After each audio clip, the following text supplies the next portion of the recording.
You're tuning into Black and White Sports on YouTube. The no-holds-barred truth on sports.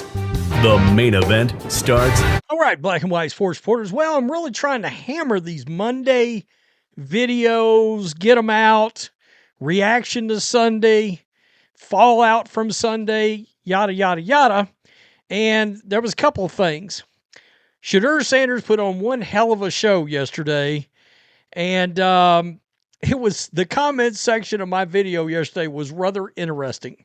And it was interesting. Number one, a lot of people did and look, understandable, 1-11 Titans.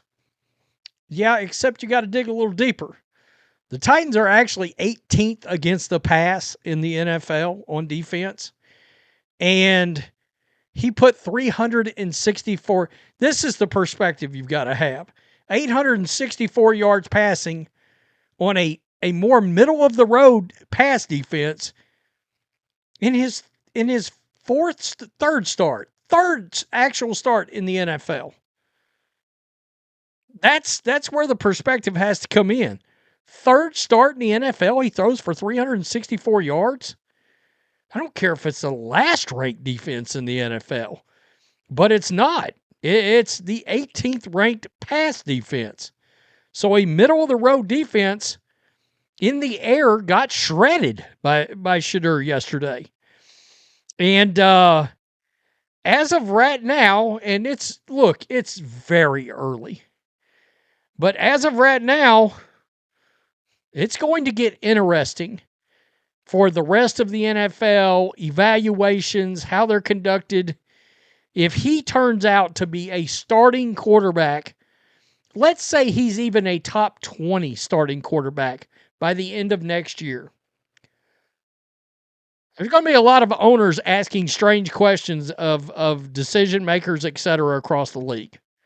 That's just a fact. All right? You can't have a quarterback that got drafted in the 5th round go out there. I mean, he was playing the number 1 overall pick. And one quarterback looked like a 5th rounder, and it wasn't Shedeur. Now, I'm still not backing off the fact I think Jackson Dart's the best quarterback to come out of that draft. But there's been more positive than negative out of Shedeur, and he looks awfully comfortable out there. He does not look like he's fretting, like he's concerned in the pocket. He's shown the ability to step up in the pocket. He had a couple of those bonehead moments yesterday. But again, compared to what a lot of people thought he was going to be, and Dillon Gabriel, I mean, now you got to start asking questions about how did you guys not evaluate this better coming into the season? All right, because it's pretty clear one rookie on the docket should have been brought in after Joe Flacco, and it wasn't Dillon Gabriel. Dillon Gabriel never even halfway sniffed what Shedeur did yesterday. So anyway, that's not even an overreaction. By the way, a lot of people thought they would get up today and find out today that Kevin Stefanski was going to be fired because it was one of the worst coached games in the history of bad coached games by any NFL coach. The 2-point conversion thing is still, what were you doing? And guess what? I had to wait a little bit to shoot this because they scheduled the press conference. They hadn't announced it yet like they normally do. And a lot of people went, oh. But Tony Grossi has already come out, said he reached out late last night, and they're not getting rid of Stefanski yet. Even after a loss to the Titans, okay, at home. I mean, it's a bad loss any way you slice it. So we know, we just talked about Shedeur's numbers.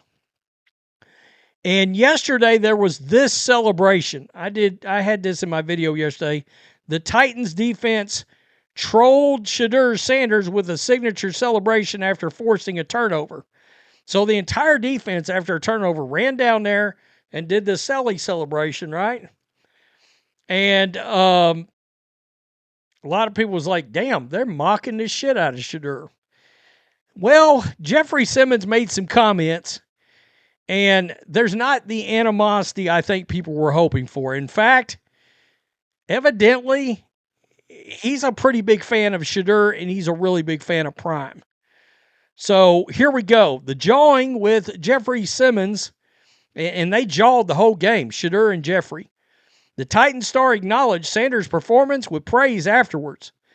Quote, he's been a competitor all of his life. I'm a fan of his family, especially Dion, Simmons said. I knew he was a competitor. That's why you saw the pre-draft things with him and Cam. You know he's a competitor that's going to talk smack. I love it. I told him. We talked throughout the game. That's his team now. That's his team now. He's going to be a star in the league. He's already a star.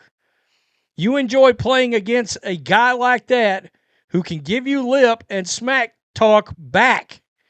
But you also have to let him know he's still a rookie. It was fun to be able to smack talk, but still respect the game. So part of that was rookie hazing. Can it, dog? Rookie hazing.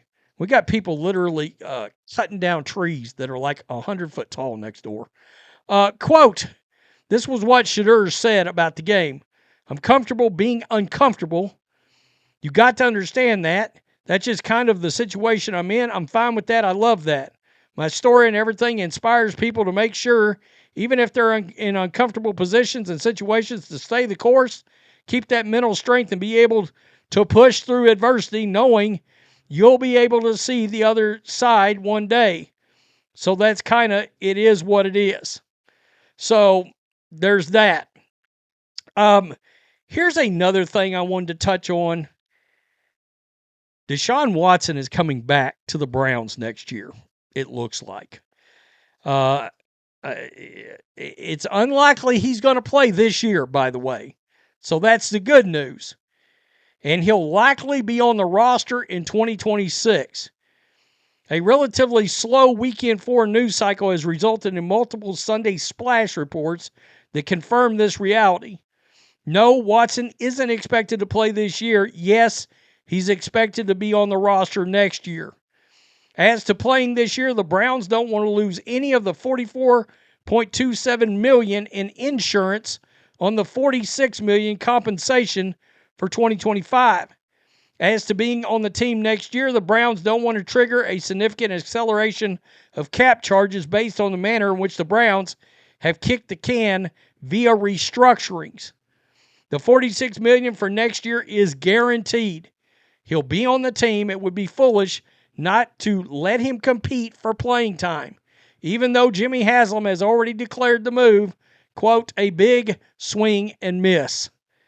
So that's where you stand. You got Watson for another year, much to the horror of, everybody. Whether you're a Browns fan, an NFL fan, or whatever, if you got a moral and value set, you're just like, can we get this dude out of the league at this point? Creeper McCreeperson, we're good. We're good on it, man. We don't need whatever you got going on. Take it on down the open a franchise of massage parlors. But we're good, man. Peace. You're out. Get out of here. Jesus. Interesting indeed. I'm not editing my dog barking out of here. Tell me what you think. What do you think about Shedeur in his third start, throwing for 364, 4 total touchdowns? 1-11 team, I get it. But I said, if the kid does good, I'm going to give him credit. It's hard not to give him credit right now. It is what it is. He's going out there as a 5th round pick, and he kicked ass yesterday. And he had some excellent touch on a few throws in that game, including one to the end zone that was like, he had good touch. He doesn't throw the ball too hard. He's got good mobility. He's got better pocket presence than we thought. We'll find out. But I think for sure, one thing, if the Browns decide they want to draft a quarterback, somebody's going to take a look at this kid now. I guarantee it. Tell me what you think. Peace. I'm out. Till next time. Thanks for watching the show. Be sure to like, comment, and subscribe. Be sure to tune in next time on Black and White Sports.